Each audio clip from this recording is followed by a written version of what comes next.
Así que ahora estamos en el encuentro número 2, donde vamos a trabajar específicamente la cuestión de poco pensar algunas definiciones de la política social, pensar la protección social y el surgimiento de la protección social en su conjunto, algunos debates teóricos al respecto y algunos aspectos de tipo histórico del caso europeo, que es el surgimiento central que tenemos, los antecedentes centrales que tenemos de la protección social, y mucho más, en mucha mayor profundidad, quiero decir, en el caso argentino. Para todo esto ya tienen la bibliografía de referencia, les decía, en el Drive y en el aula virtual. Pequeña aclaración, nota al pie. La bibliografía que dejé es más vasta que lo que puede abarcar un solo seminario. Un poco el espíritu con el cual lo construimos apunta a que ustedes puedan seleccionar qué cosas le interesan, qué textos son los que más les sirvan y puedan trabajar con textos que le interesen y les sirvan. No que tengan que, de modo prescriptivo, leer cada una de las cuestiones que desde el equipo planteamos. Proponemos un conjunto de textos y ustedes elegirán cuáles les parecen más adecuados. Obviamente que en la exposición de hoy les voy a comentar algunos textos que nos parecen de mayor relevancia, pero la decisión final sigue quedando en poder, en manos de ustedes. La clase anterior, si se quiere, tocamos dos grandes elementos. La primera cuestión era pensar los problemas sociales como una construcción asociada al momento cultural, político, económico. Es decir, no hay problemas como tales, diremos de este modo, o siguiendo esta línea, sino que lo que hay son construcciones sociales en torno a determinados hechos que se pasan a tematizar como problemas. Y a partir de esas formas, de esas tematizaciones de las cuestiones sociales que pasan a ser problemas, es que aparecen, se construyen determinadas políticas públicas. Pensamos las políticas públicas siguiendo fundamentalmente a Oslak y O'Donnell como acciones y omisiones del Estado frente a estas cuestiones socialmente problematizadas. En este sentido, entonces, vamos a pensar, bueno, ¿y esto de qué forma atañe a la protección social? ¿Cómo pensar en este sentido la protección social? Digo yo mientras adhiero a la sesión a algunas compañeras. ¿Cómo pensar la protección social en este sentido? Antes de avanzar, porque veo, insisto, el grupo es muy heterogéneo, algunas precisiones de tipo empírica, antes de irnos estrictamente a lo conceptual, como para que el recorrido no sea demasiado abstracto y no nos perdamos en ese sentido. Vamos a dividir el sistema de protección social argentino, y por eso digo es empírico, vamos a tener en cuenta elementos bien concretos, vamos a dividir el sistema de protección social argentino. Y en la región hay bastante coincidencia en este sentido, volcado en un componente o en otro.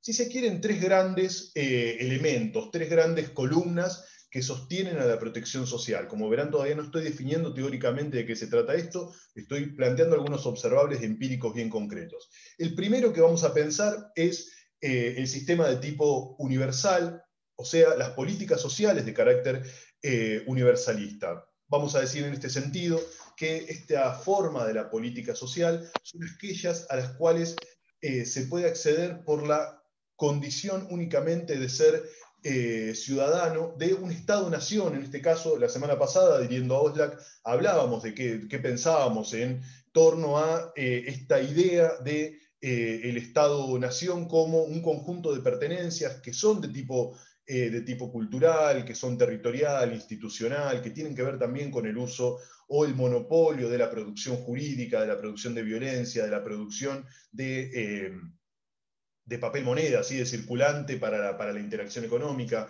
etc. Entonces, dentro de ese componente universal vamos a ubicar fundamentalmente a lo que ha sido la construcción del sistema educativo en Argentina y la construcción del sistema de salud. Como bien saben, en Argentina el acceso a la educación y el acceso a la salud tiene un carácter universal, tiene un carácter de que puede cualquier persona dentro del país acceder a ese conjunto de prestaciones. Vamos a decirlo de este modo, entonces, no hay alguna condicionalidad asociada para acceder a alguno de estos dos servicios que construye y presta el Estado. ¿Sí?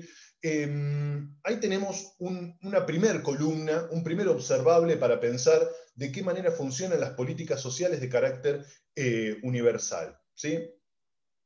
La próxima clase vamos a ver la cuestión de ciudadanía, vamos a ver de qué manera o bajo qué fundamento de ciudadanía se sostienen estas políticas sociales de carácter universal.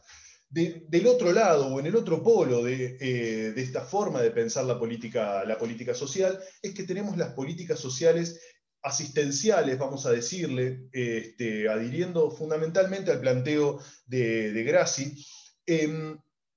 Y cuando decimos las políticas sociales asistenciales, estamos pensando desde, y en esto voy a hacer un reduccionismo, pero quiero que quede claro, desde las políticas sociales que llevaba adelante la Sociedad de Beneficencia de 1824, hasta lo que podemos pensar como los programas de transferencias condicionadas que inician en la década de los 90, podemos pensar en ese sentido. Bueno, previo a la década del 90, la caja PAM del gobierno de Alfonsín, podemos pensar los programas Trabajar de mediados de la década del 90, en sus tres líneas que fueron generadas.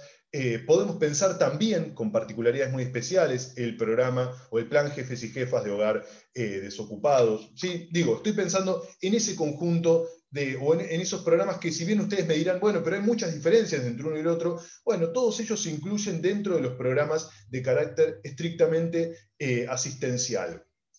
Fernando Filgueira dice al respecto que estos programas de carácter asistencial sustituyen la condición de ciudadano a los sujetos de derechos por los sujetos de necesidad. En este tipo de políticas sociales, lo central va a ser el tener una necesidad que debe ser satisfecha por alguna de estas formas o estas prestaciones que se llevan adelante por el Estado, por las organizaciones sociales, por organizaciones de carácter privado, como fue en su momento la sociedad de beneficencia. ¿Sí? Tenemos un gran crisol, digámoslo así, de políticas sociales que se ejecutan en ese sentido.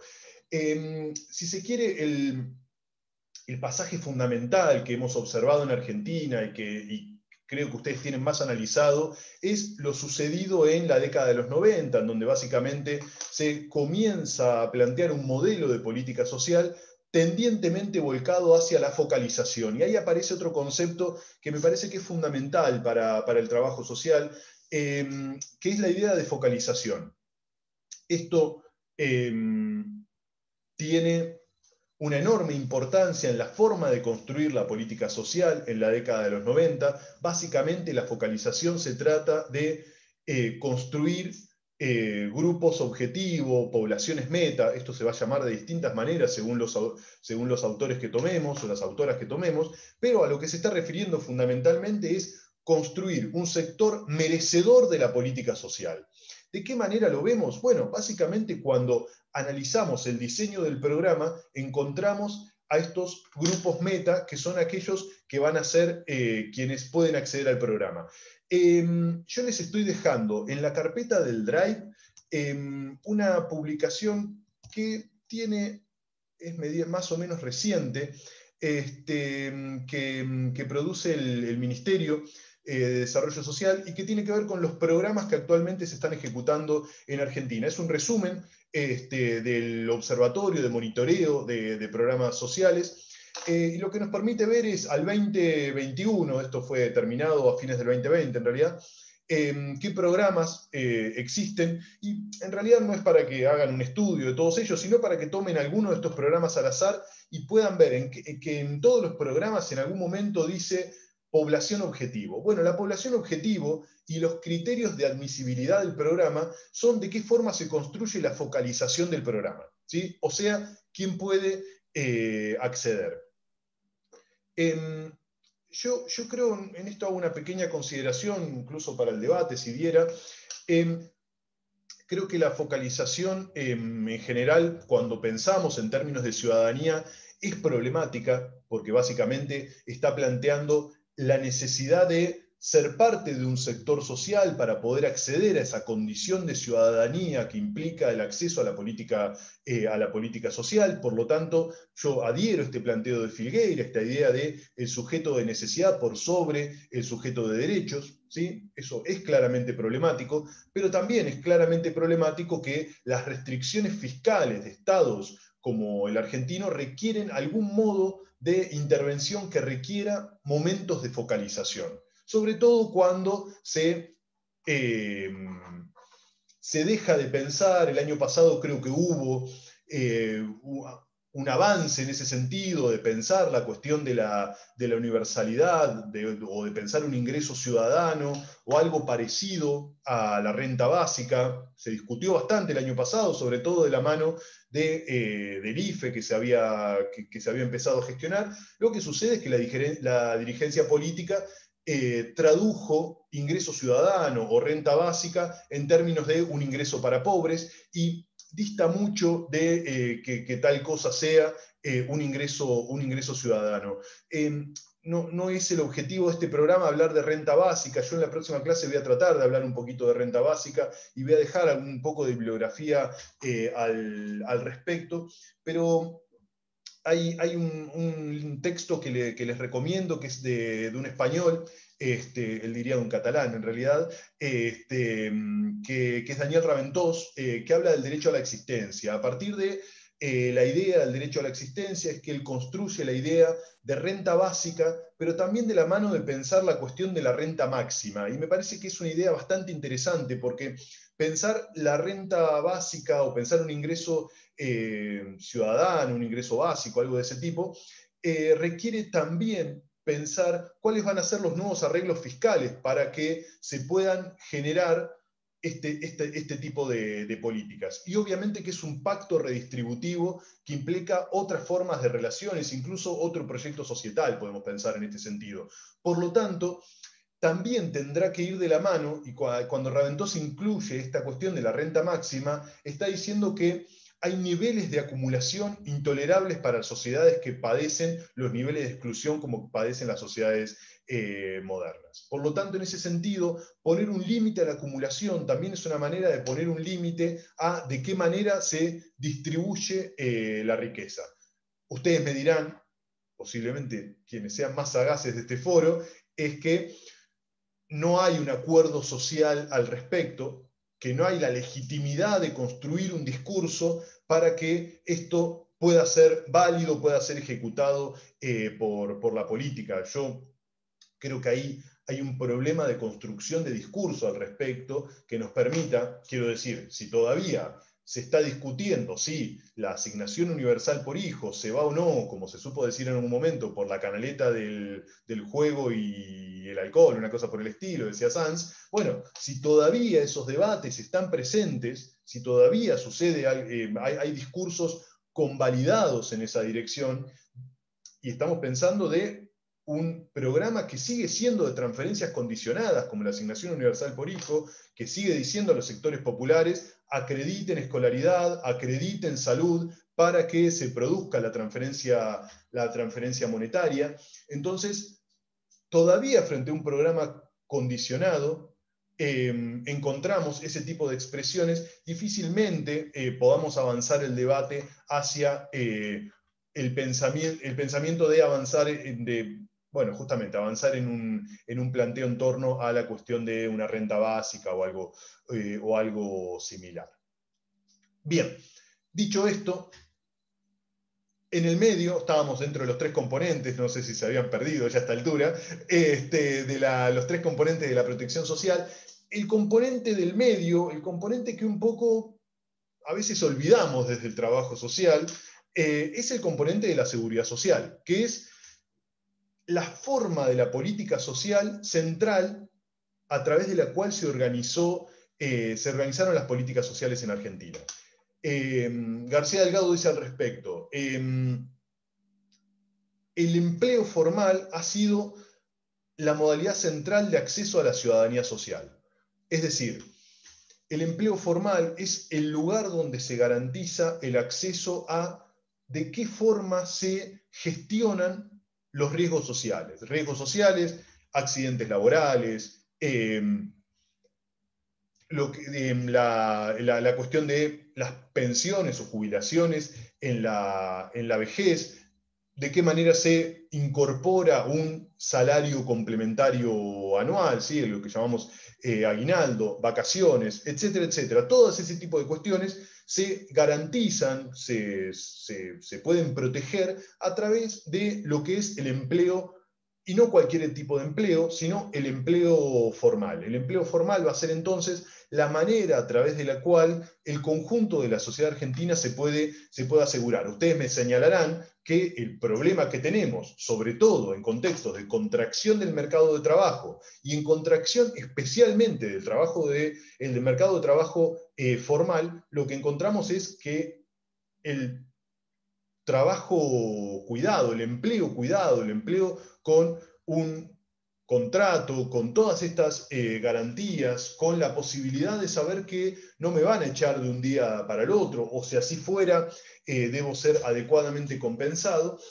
Bueno, es para un sector de la fuerza de trabajo, pero hay más de un tercio de la fuerza de trabajo que no accede a estas formas de contratación, es decir, lo que llamamos normalmente trabajo precario, trabajo informal o como mal se llama, trabajo en negro, ¿no? Digo, todo ese sector no accede a ninguna de estas prestaciones, asignaciones familiares, los cuidados por accidentes laborales, acceso a la salud por obras sociales, bueno, todo ese conjunto de prestaciones. La seguridad social, entonces, es un elemento central para pensar de qué manera se construye, se configura la protección social en nuestro país. Ciertamente, el momento que más expansión en Argentina tuvo esta forma de la protección social fue después, o sea, cuando en Argentina se inicia tímidamente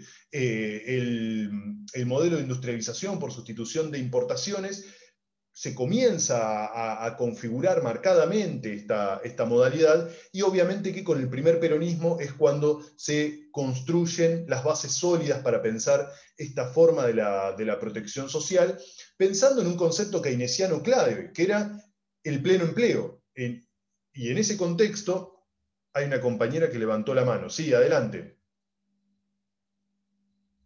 No llegué a ver quién era. Bueno, no sé. Dina, creo que querías hablar. No sé si...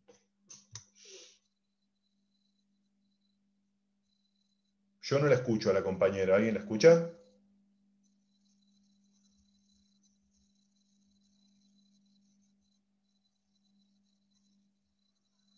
Ah, Dina, ahí te veo, pero no escucho. ¿Querías intervenir?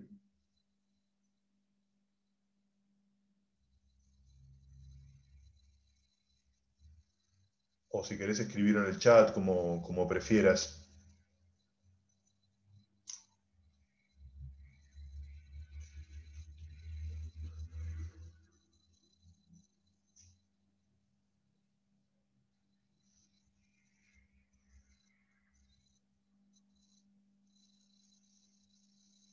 Bien, no sé si la compañera nos va a escribir o no, esperamos eso.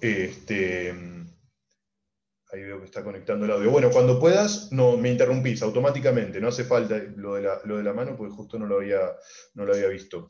¿Y en qué estaba?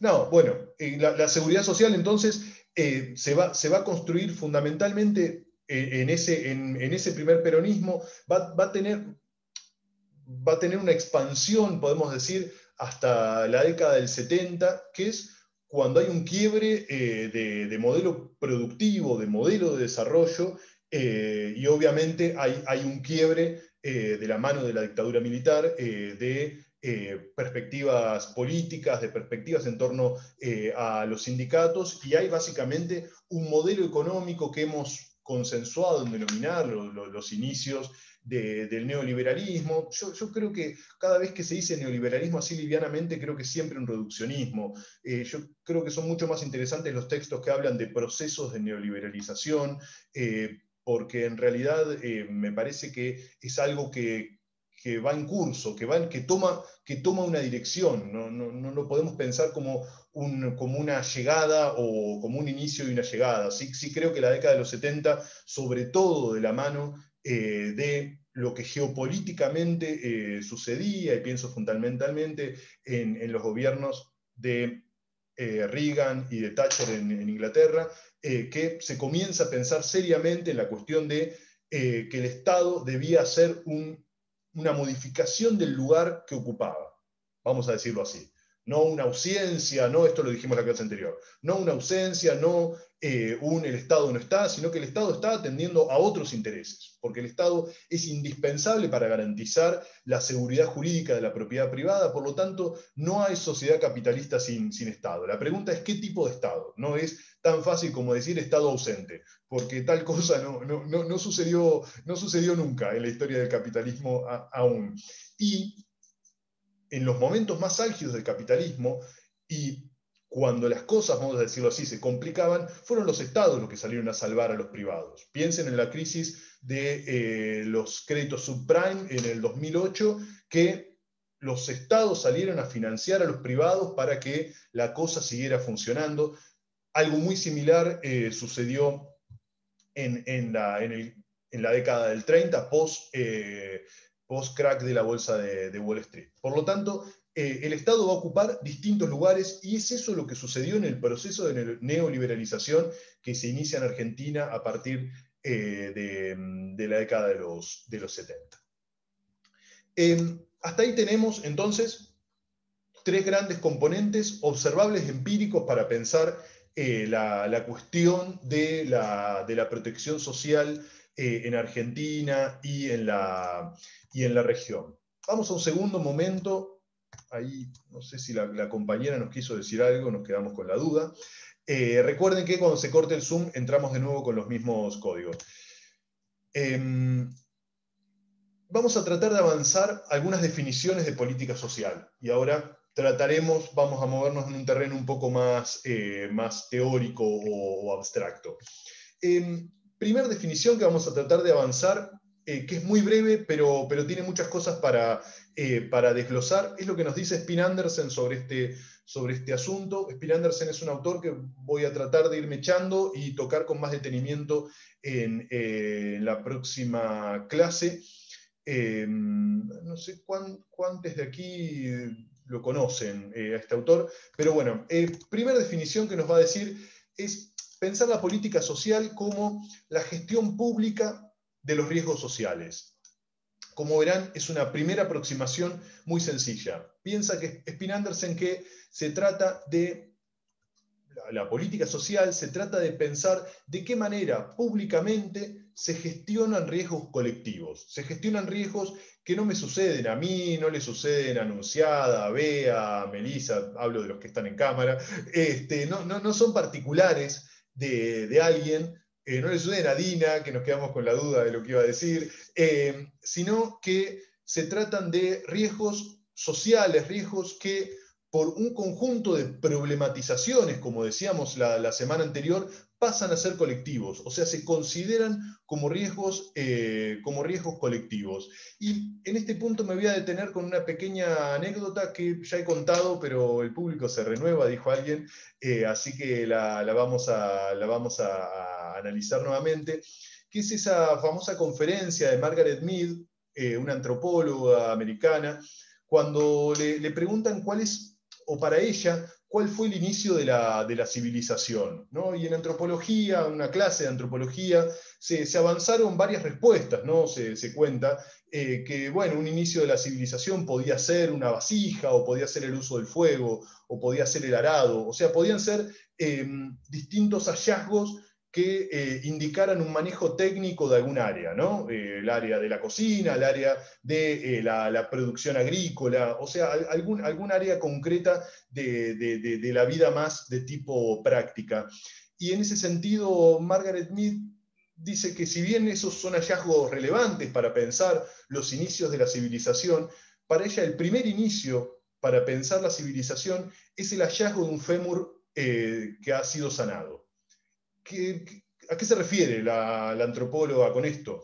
Y es que en el reino animal, un animal que se quiebra, un fémur, posiblemente sea presa rápida de algún cazador, sea presa rápida de la imposibilidad de conseguir sustento, etcétera, etcétera. Sin embargo, encontrar un humano primitivo que sanó su fémur significa que hubo un grupo social que cuidó de ese individuo del grupo, que hubo una organización social que se planteó el cuidado de esa persona. Piensen ustedes que para las poblaciones nómades, trasladar un herido de esa manera implica una ingeniería sumamente sofisticada, implica que es alguien que no produce, que es alguien que hay que alimentar, que es alguien que hay que trasladar, etcétera, etcétera. Por lo tanto, para Margaret Mead, ese va a ser el primer momento de la civilización. Cuando vemos al otro, cuando vemos a la otra, cuando vemos al otro, y consideramos que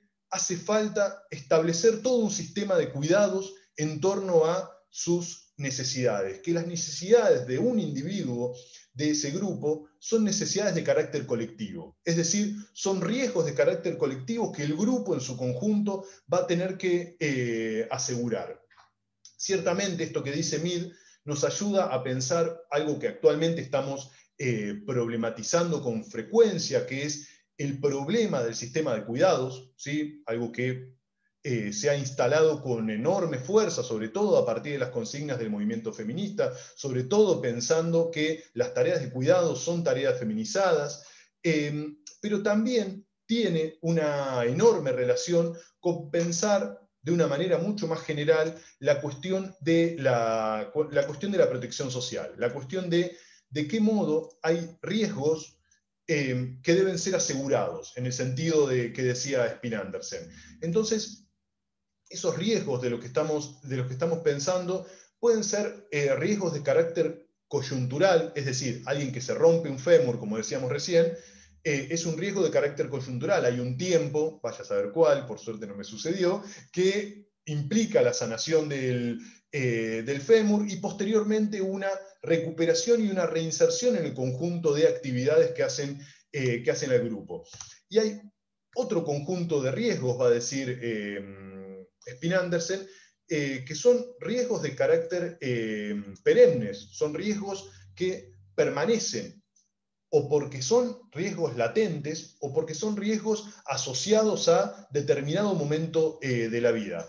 Hay acuerdos sociales en torno a que la niñez debe ser protegida. ¿Sí? Piensen ustedes, también las políticas sociales vigentes en general apuntan a la niñez, es decir, los grupos sociales hemos acordado, y esto es importante, yo digo mucho, le hemos acordado, parece bastante contractualista lo que digo en ese sentido, pero me refiero básicamente a que la construcción de la protección social se trata de construcción de legitimidad en torno a la intervención del Estado, en torno a la asignación de recursos en determinada área. ¿Sí? Y esos riesgos asociados a determinados momentos de la vida nos indica que nadie en este foro, y aún en los foros más liberales, plantearía que los adultos mayores tienen que estar trabajando.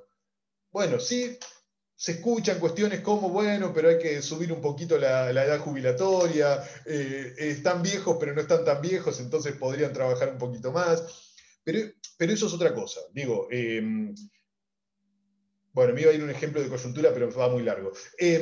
Bueno, creo que son cuestiones de consenso general, como también es una cuestión de consenso general que alguien con algún tipo de imposibilidad física pueda recurrir a una prestación del Estado producto de esa situación particular. Entonces, eso tiene que ver también con construcción de consensos en torno a estos riesgos que tienen que ver con determinado momento de la vida, con determinados problemas, con determinadas situaciones particulares. Estos riesgos sociales, entonces, asociados a estas cuestiones, es que hacen a determinadas situaciones merecedoras de la atención pública, ¿no?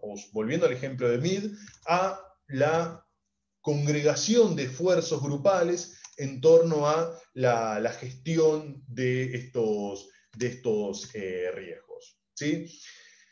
Spin Andersen va a hacer una lista bastante larga y pormenorizada de distintos riesgos. También va a hablar de que la cuestión de la clase social supone riesgos diferenciales, es decir, según el espacio